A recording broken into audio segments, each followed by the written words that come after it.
नमस्कार, मी विशाल परदेशी. मंडळी, आजच्या दिवसातली सगळ्यांच्या चर्चेतली बातमी म्हणजे अर्थात पाकिस्तानसाठी हेरगिरी करणाऱ्या आरोपाखाली किंवा हेरगिरी केली या आरोपाखाली युट्यूबर ज्योती मल्होत्राला अटक करण्यात आलेली आहे. त्यामुळे अर्थात सगळ्यांना मोठा प्रश्न पडला की ही ज्योती मल्होत्रा नेमकी आहे तरी कोण. ही कोण युट्यूबर आहे जिने सलग 3 वेळेस पाकिस्तानमध्ये प्रवास करण्याच्या निमित्ताने, तिथली माहिती जाणून घेण्याच्या निमित्ताने उपस्थिती लावली, हजेरी लावली. मग यामुळे अर्थात सगळ्यांनी युट्यूबवरती जाऊन तिचे व्हिडिओ बघितले आणि कोण ही ज्योती मल्होत्रा हे देखील जाणून घेण्याचा प्रयत्न केला. पण मी देखील काही महत्वाचे मुद्दे जे आहेत ते मिळवलेले, जे मला आपल्याला जरूर सांगायचे आहेत. मला असं वाटतं ज्योती मल्होत्राचं बॅकग्राऊंड, तिची पार्श्वभूमी जर आपण लक्षात घेतली तर ज्योती मल्होत्रा ही हरियाणाच्या हिसारची रहिवाशी. तिनं कुरुक्षेत्र विद्यापीठातून शिक्षण घेतलंय. ज्योती एक युट्यूबर आणि सोशल मीडिया इन्फ्लुएन्सर म्हणून सगळ्यांना परिचित आहे. आता तिचे फॉलोअर्स किती आहेत बघा.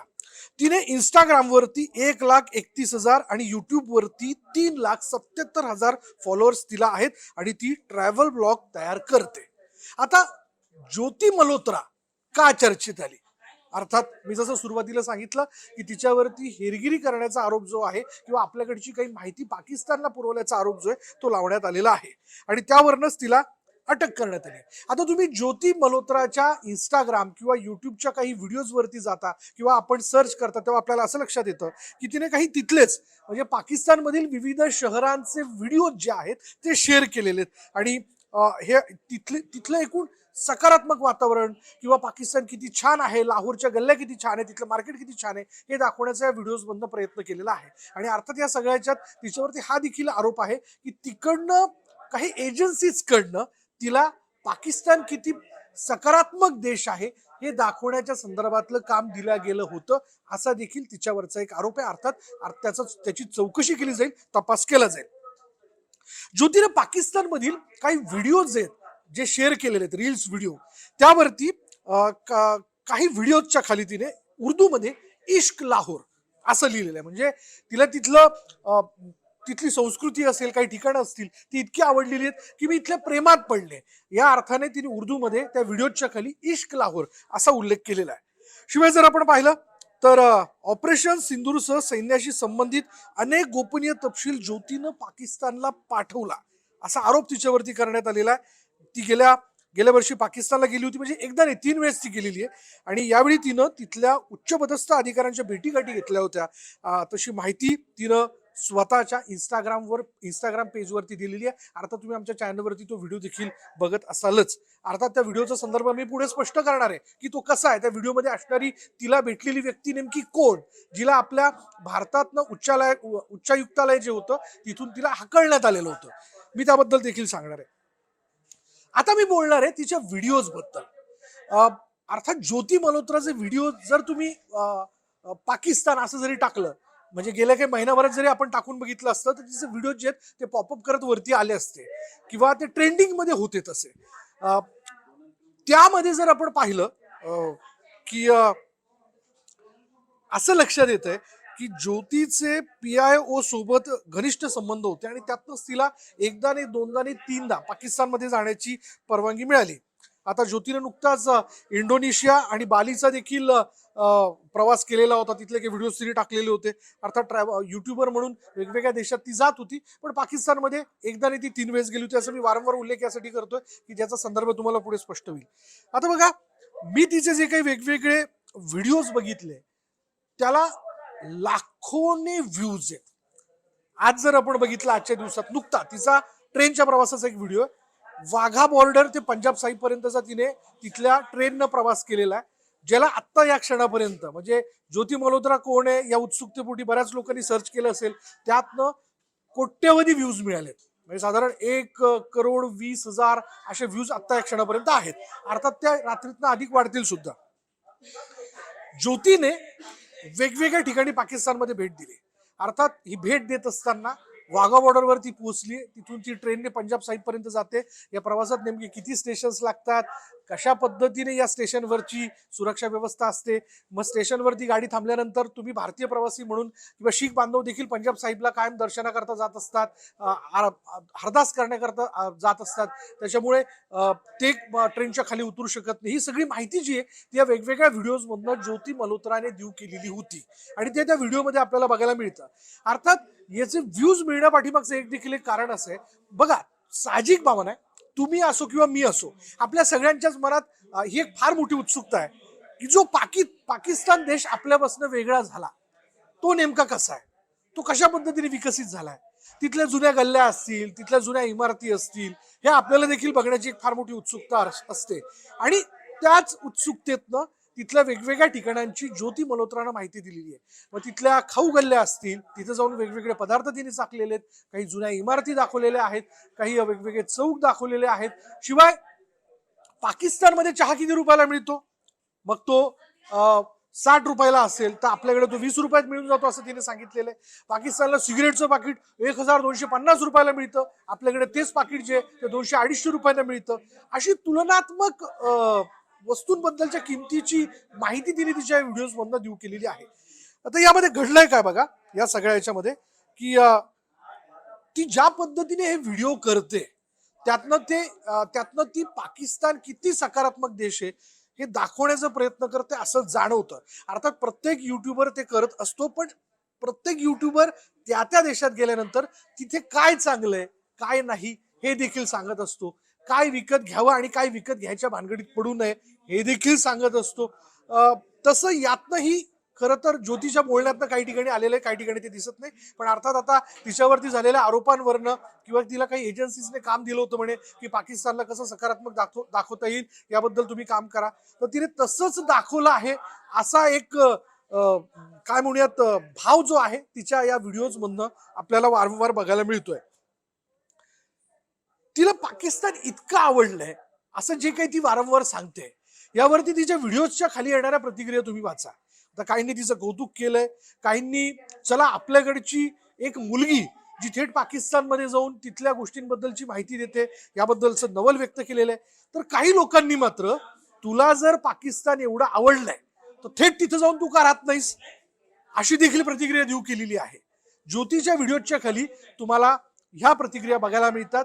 मग ते वाघा बॉर्डर ते पंजाब साईपर्यंतचा तिचा रेल्वेचा प्रवास असेल, तिथल्या एका VIP बस मधनं ती लाहोर फिरलेली आहे, त्यामध्ये आलेल्या प्रतिक्रिया असतील, आणि शिवाय काही सरकारी इमारती जाताना तिने दाखवलेल्या आहेत त्यामध्ये देखील अशा वेगवेगळ्या प्रतिक्रिया ज्या आहेत त्या वाचायला मिळतात.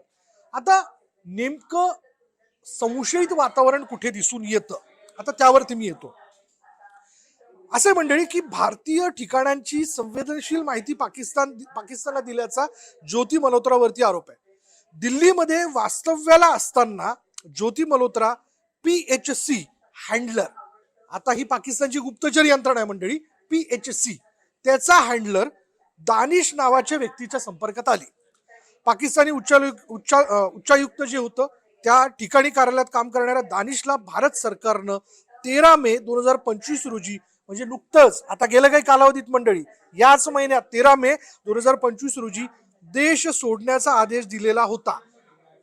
म्हणजे अनावश्यक व्यक्ती म्हणून त्याला बाहेर पाठवण्याच्या संदर्भातला आदेश त्याला देण्यात आलेला होता आणि तो भारतीय दूतावासाकडनं त्याला देण्यात आलेला होता, भारताच्या अधिकाऱ्यांकडनं देण्यात आलेला होता. आता हा दानिश कोण आहे? हा दानिश ज्याला भारत सरकारने, मी जसा उल्लेख केला की पर्सन नॉन ग्रेंटा म्हणजेच अनावश्यक व्यक्ती घोषित करून त्याची उच्चायुक्तालयातनं हकालपट्टी करण्यात आली. याच दानिशने ज्योती मल्होत्राची पाकिस्तानी गुप्तचर यंत्रणेच्या काही अधिकाऱ्यांशी पाकिस्तानमध्ये ओळख करून दिली होती. आता हे नेमकं कुठे घडलं असावं, हे प्रवासात घडलेलं असेल, पण एक व्हिडिओ या सगळ्याच्या स्ट्रॉंगली पुढे येताना दिसतोय, जो तुम्ही आमच्या चॅनलवरती पण बघू शकतात. तिथल्या पाकिस्तान मधल्या मोठमोठ्या अधिकाऱ्यांची एक फार मोठी मैफल किंवा पार्टी आहे, ज्या पार्टीमध्ये ज्योती मल्होत्राला आमंत्रित करण्यात आलेलं असं दिसतंय. तिथे ती पोहोचलेली आहे, त्या पार्टीबद्दलचं ती कौतुक करते. मी किती मॅस्मराईज झालेली आहे, मला किती आनंद झालेला आहे. बघा इथे वेगवेगळ्या देशातले अँबॅसिडर आलेले आहेत, दूतावासातले अधिकारी आलेले आहेत, त्यांच्या माझ्या भेटीगाठी होत आहेत, माझं स्वागत केलं जात आहे, अवभगत केलं जात आहे. पाकिस्तानमध्ये कशा पद्धतीने पाहुण्यांना मान दिला जातो आणि त्यांचं स्वागत करून त्यांचं आदरातिथ्य राखलं जातं, असं ती कौतुक करताना दिसते. त्याच व्हिडिओमध्ये चालता बोलता तिला एक व्यक्ती भेटतो, ज्याचा उल्लेख ती दानिश या नावाने करते. हाच तो दानिश आहे जो तिला पाकिस्तान मधल्या या पार्टीत भेटलेला आहे. हाच तो दानिश आहे जो भारतामध्ये दिल्लीतल्या पाकिस्तानी उच्चायुक्तालय जे आहे, ते कार्यालय जे आहे, त्या ठिकाणी तो काम करत होता, ज्याला नॉन पर्सन ग्रेंटा म्हणजे अर्थात अनावश्यक व्यक्ती म्हणून नंतर हाकलून देण्यात आलं, कारण त्याच्या काही हालचाली या संशयित होत्या हे लक्षात आलेलं होतं, म्हणून त्याची हकालपट्टी करण्यात आलेली होती. याच व्यक्तीचा उल्लेख ज्योती मल्होत्राने या व्हिडिओमध्ये केलेला आहे, ज्यात ती त्याचं कौतुक करते, ज्यात ती त्याला सांगते की किती मला छान वाटलं या पार्टीत तुम्ही मला बोलवलेलं आहे. हा देखील संदर्भ ती देताना दिसते. दानिशच्या बायकोला ती या व्हिडिओमध्ये भेटलेली आहे आणि धन्यवाद असं देखील ती म्हणताना दिसते आहे. तसं बघायला गेलं तर ज्योती उत्तम पंजाबी बोलते, हे देखील तिच्या व्हिडिओमधनं दिसतं. काहीसं उर्दू भाषेवरची देखील तिची कमांड दिसून येते, तिच्या बोलण्यातनं ते जाणवतं. हिंदी तिची उत्तम आहेच, या शंकाच नाही. यामुळे आता झालं असं आहे की काही पुरावे हे पोलिसांच्या हाती लागलेले आहेत, ज्यामध्ये असं लक्षात येतंय की व्हॉट्सअप, टेलिग्राम आणि स्नॅपचॅटच्या माध्यमातून ज्योती पाकिस्तानी ऑपरेटिव्ह शाकीर उर्फ राणा शहाबाजच्या संपर्कात होती आणि याच व्यक्तीचा नंबर तिने आपल्या फोनमध्ये रट रंधवा या नावाने हा नंबर जो आहे तो सेव्ह केलेला होता आणि त्याच्यामुळे अर्थात तिच्याबद्दलचा संशय अधिकच वाढला. आता हा चौकशीचा विषय मंडळी की ज्योती मल्होत्राने ह्या सगळ्या ऍज अ युट्यूबर म्हणून पाकिस्तानचा जो काही 3 वेळेस दौरा केला, त्या दरम्यान ती कोणाकोणाला नेमकी भेटली, तिने भारताबद्दलची अशी कोणती माहिती जी आहे ती त्यांना देऊ केली आणि एक हेर म्हणून काम करत असताना म्हणजे मुळात प्रश्न असा आहे की जेव्हा तुम्ही भारतासारख्या सुंदर देशामध्ये राहता, ज्या देशाने खरं तर तुम्हाला काय म्हणूयात एक पूर्णतः एक मोकळा श्वास दिलाय, मोकळीक दिलेली आहे, एक महिला म्हणून तुम्ही या सगळ्याच्यात युट्यूबर म्हणून काम करताय, इतर देशांमध्ये जाताय, तिथले वेगवेगळे व्हिडिओज तुम्ही आम्हाला सगळ्यांना दाखवताय किंवा त्याबद्दलची माहिती देताय, याचं कौतुक करणारी मंडळी सर्वत्र आहे आणि सगळ्यात जास्त भारतातली मंडळी आहे. याच भारतातल्या लोकांनी ज्यावेळेस ज्योती मल्होत्रा या सगळ्या प्रवासावर तिथे गेलेली आहे, ते एक हिंमतवान मुलगी म्हणून तिचं कौतुक केलेलं आहे आणि त्याच भारताशी हेर म्हणून म्हणजे पाकिस्तानला माहिती देऊन हेर म्हणून जर ज्योती मल्होत्राने काम केलं असेल तर हा सगळ्यात मोठा विश्वासघात आहे असं म्हणावं लागेल. अर्थात तो तपासाचा भाग आहे, तपासातनं याबद्दलचे सगळे वेगवेगळे मुद्दे समोर येतील आणि नेमकं कळू शकेल की काय माहिती ज्योती मल्होत्राने पाकिस्तानला देऊ केली, या प्रवासाच्या दरम्यान ती नेमकी कोणाकोणाला भेटली, या भेटी दरम्यान नेमकं काय घडलं, हे सगळं आता तपासातनं समोर येईल. पण जे घडलं ते दुर्दैवी आहे आणि त्या अर्थाने दुर्दैवी आहे की जे युट्यूबर फार प्रामाणिकपणे इतर वेगवेगळ्या ठिकाणी जाऊन तिथल्या देशांबद्दलची माहिती देतात, त्या देशामध्ये नेमकं काय बघावं, काय चांगलं आहे, काय वाईट आहे याबद्दल सांगतात, एकूणच त्या सगळ्या समूहावरती या एकट्या व्यक्तीच्या या सगळ्या ऍक्टिव्हिटीमुळे दाग लागलाय असं म्हणता येऊ शकतं. आणि याबद्दल अर्थात जे इतर युट्यूबर आहेत ते ज्योतीच्या या सगळ्या कृतीवरनं, जर ती कृती तिने केली असेल तर त्या कृतीवरनं हळहळ व्यक्त करतायत एवढं निश्चित. बघूयात पुढला अपडेट आपल्यापर्यंत येईल, ते देखील आपल्यापर्यंत पोहोचू. तुर्तास इथेच थांबूयात. धन्यवाद.